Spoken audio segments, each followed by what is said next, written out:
Hello. Shang maodun zhuang, second lesson. In the first lesson, I focused on hands movement, simplified way of moving hands, but not only movement. I explained that the idea, the intention, and the feeling are very important. This is the basis of Tai Chi practice. Not just mimicking movements, but the internal feeling. Now, in the second lesson, I will talk about legs and about whole body, about hands movement related to the rest of my body. Let's continue with this simplified hands movement. So it was like two pieces of wood. The force of buoyancy is lifting my hands up. Then stop for a moment, feeling as if those two pieces of wood are supporting my hands, my palms. Now, very lightly, in a relaxed way, pressing them down deeper into water. Now, next stage.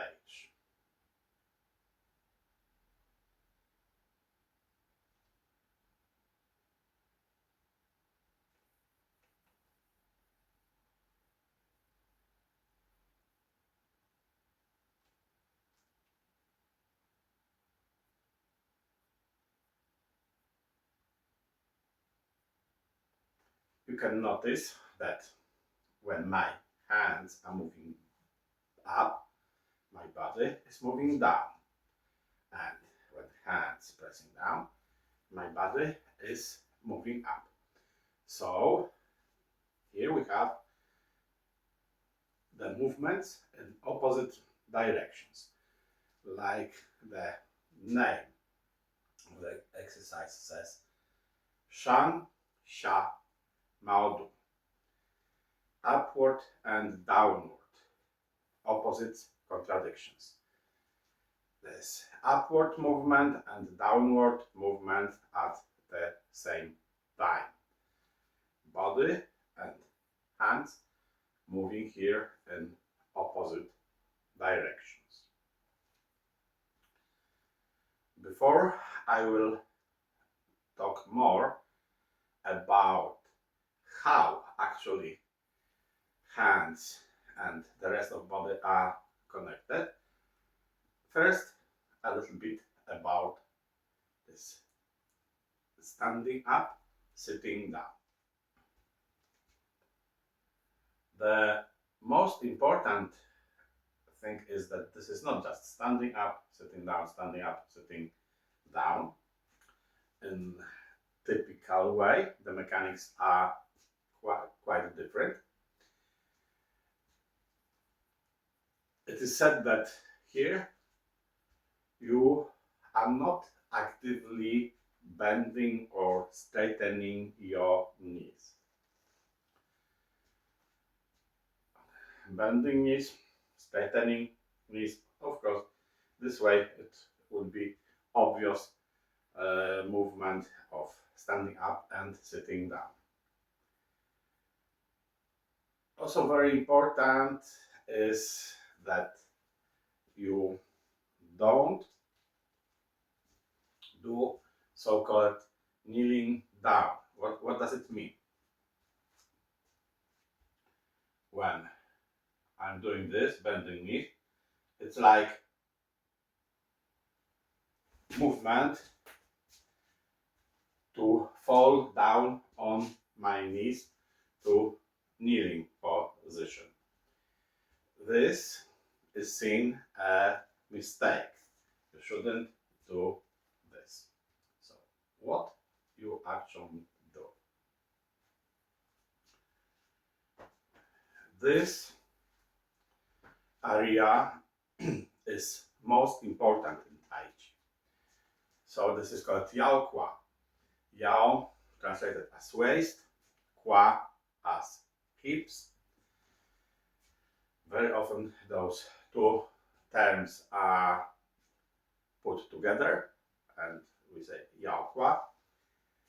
And Yao translated as waist, Kwa translated as hips. But the meanings are not exactly like we understand them in English or in other languages. But generally, for now, what is important that basically we are talking about this whole area related to so-called area of Dantian. Dantian, Mingmen. And your crouch, hips, not only here, this is all Kwa, so-called hips. Pelvis is very important. Pelvis, coccyx, they are moving during this exercise. In what way? It's not. This would be called actively bending and straightening knees, and it is seen as a mistake, wrong way of doing this. Actually, it's tilting pelvis this way. Then it's moving to the original position. When your legs are more or less straight, then you don't do this. It will be very strange, very unnatural. But so you are in kind of natural position. Then sitting down, not thinking about sitting down, but thinking about this tilting your pelvis, your coccyx, as if moving this way. It is said that coccyx should be centered, but at the same time, you have this idea as if you were pointing it forward. So the idea is that this lower part of your spinal cord, your tailbone, your coccyx here, as if supporting some ball, dantian ball, feeling of supporting dantian, supporting some kind of ball on this when you change to this position. Not too much, but there is this movement. You gradually find the proper measure, so you don't focus only on about this movement, but how it is related to your whole body, to your legs, to your knees.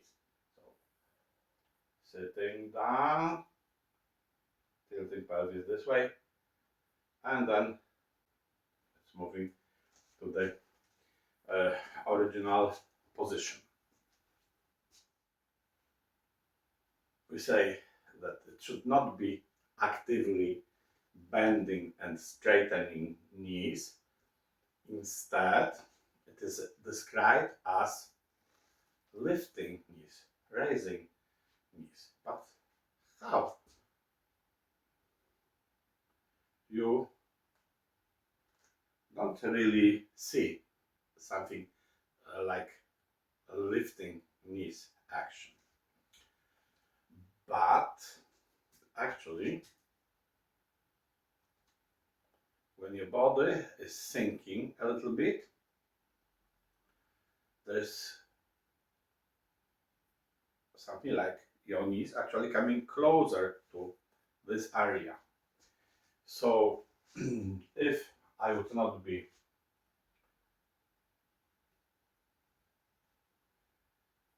standing, but like trying to sit on something.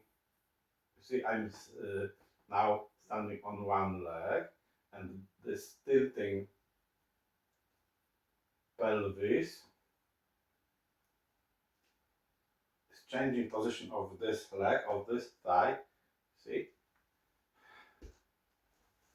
in this direction. Of course, not such big movement, but there is this kind of movement. Idea as if trying to lift my knees. Actually, it's more like my upper body is coming toward ground and closer to my knees.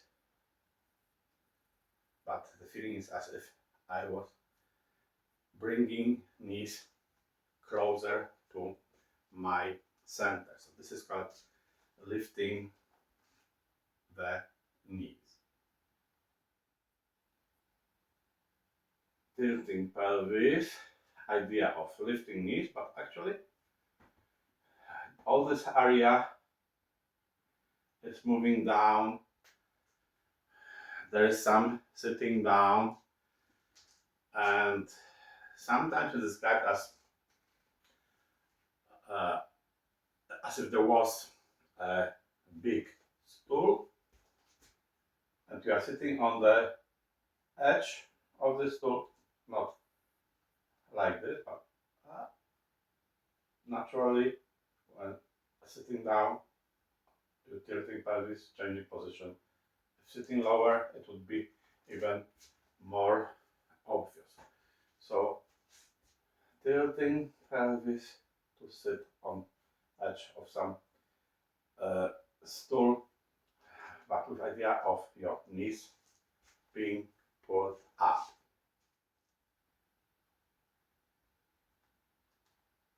Here and up. Moving back to the original position. When you are doing this, you're shifting your weight. So here, distribution of weight on your foot is like 5-5, 5-5, or a bit more to the front. In China, in various Chinese arts, they talk about union points. So it's like weight is on union. But when you are sitting down, this idea of tilting pelvis and lifting knees, you're sitting toward your heels. So weight is mostly on your heels now. Doing this, your heels pressing the ground, but the weight is being shifted a bit forward to the center or to Yungtian point a bit more to the front than the center. So this is like when you practice form, heel, and then heel is pushing toward the ground. So there comes force of reaction, which is moving your body, and you see when weight was over your heel, then gradually it's moving a bit forward. And this Shang maodun zhuang, you basically have the same thing. Now, again, a little bit about avoiding the mistake of kneeling down. So,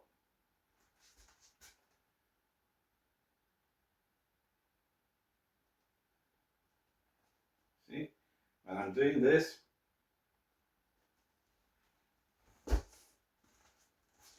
even if people not doing this movement such exaggerated, just a little bit, but very often what people do is something like this. You don't do this.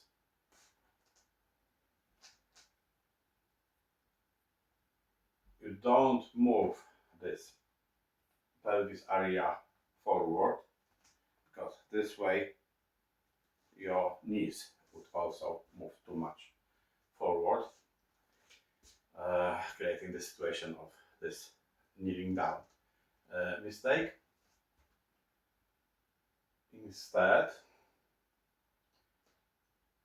here, when weight is a bit more to the front, we are doing this, sitting toward heels, standing up like this, sitting down like this. So please notice,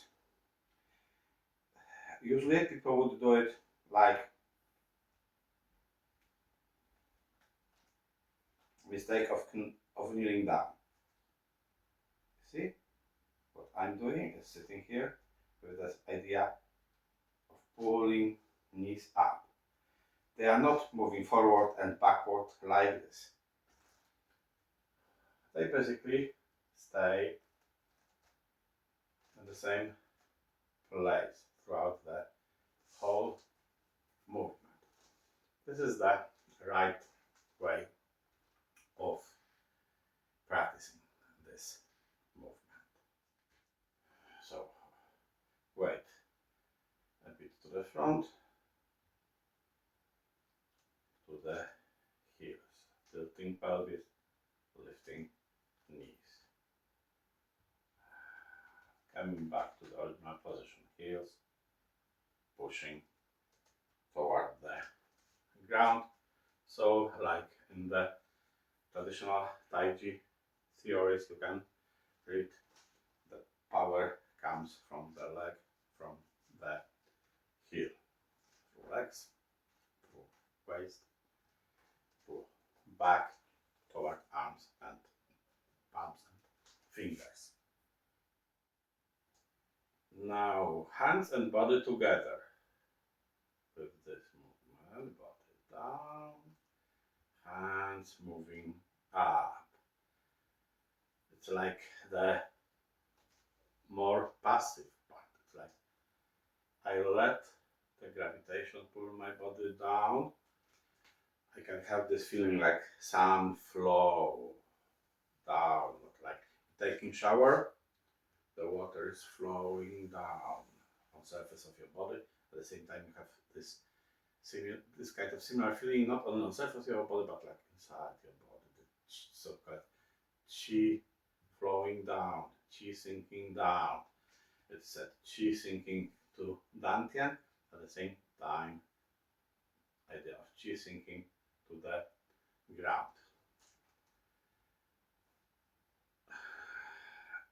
You let this force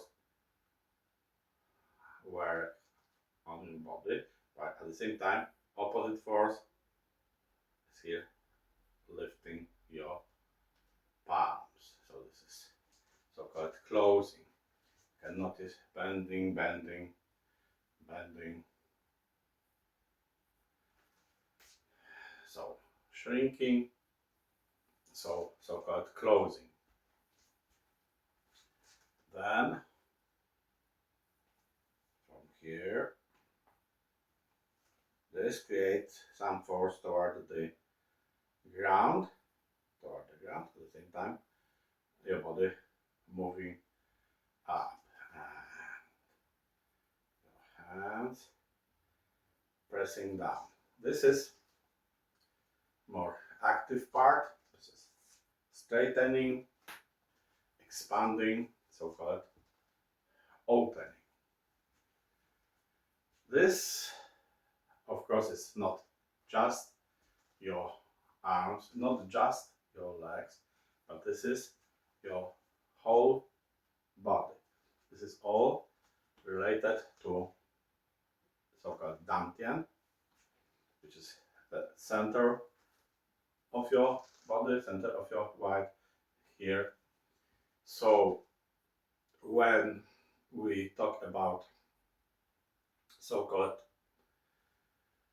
closing, it's like pulling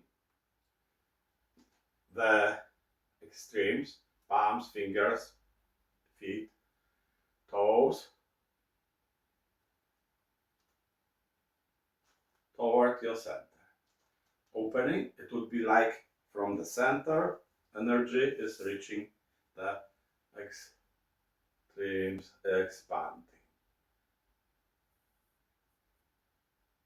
toward center,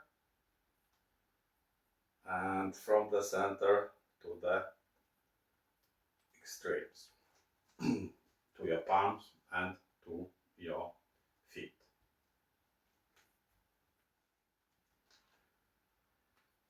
This is the idea of so-called closing and opening. Pulling toward center, like pulling.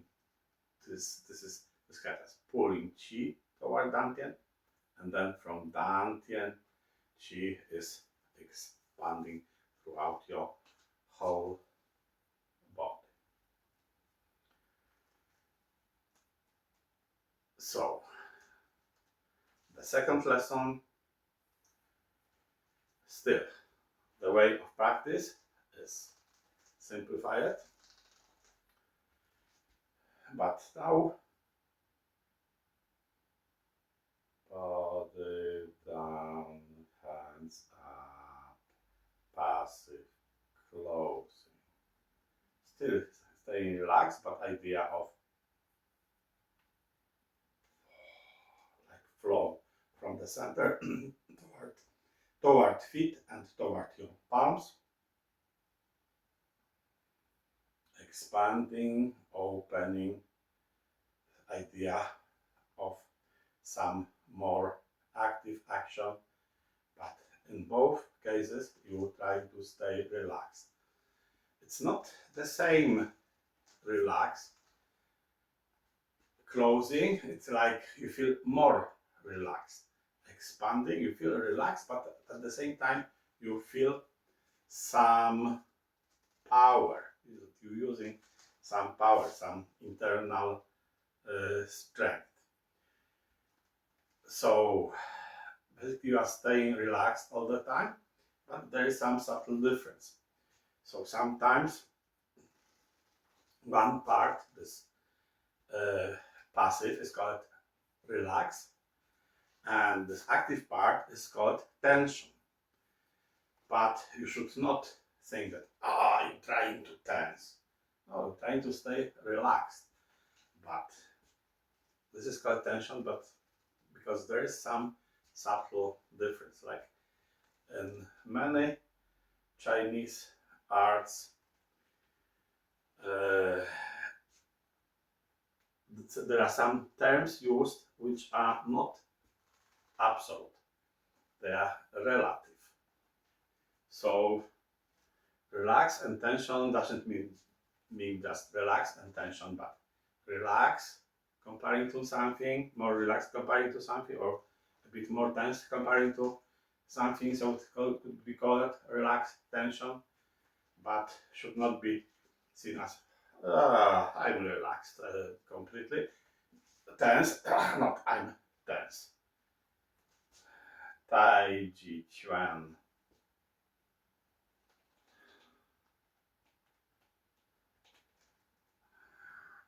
You are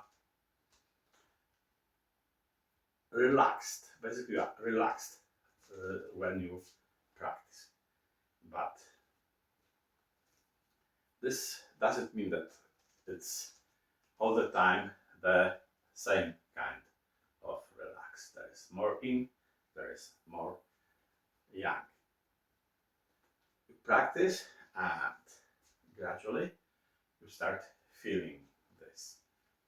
You're learning the form, you're learning the basic exercises, internal exercises, and you practice with partner. This is very important because without practice with partner, then you might develop some ideas which would be wrong. Practicing with partner, not only just with any partner, but practicing with teacher, practicing with people who are more advanced. They will help you to better understand some things. And it's not like you suddenly understand everything. This is some progress. This is understanding better and better, deeper and deeper. This needs time. Like Master Jai Chuan is often repeating Kung Fu Shi Shi Jian. Kung Fu, Kung Fu, as it is sometimes pronounced, is time. So the skills and abilities are being developed through practice over some time. Learning theory and practicing. Practice helping to better understand the theory, theory helping you with improving your practice. As I was talking about the saying Kung Fu Shi Shi Jian, skill is time.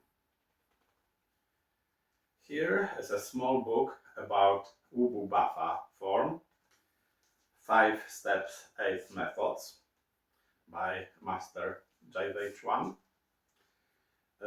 which he gave me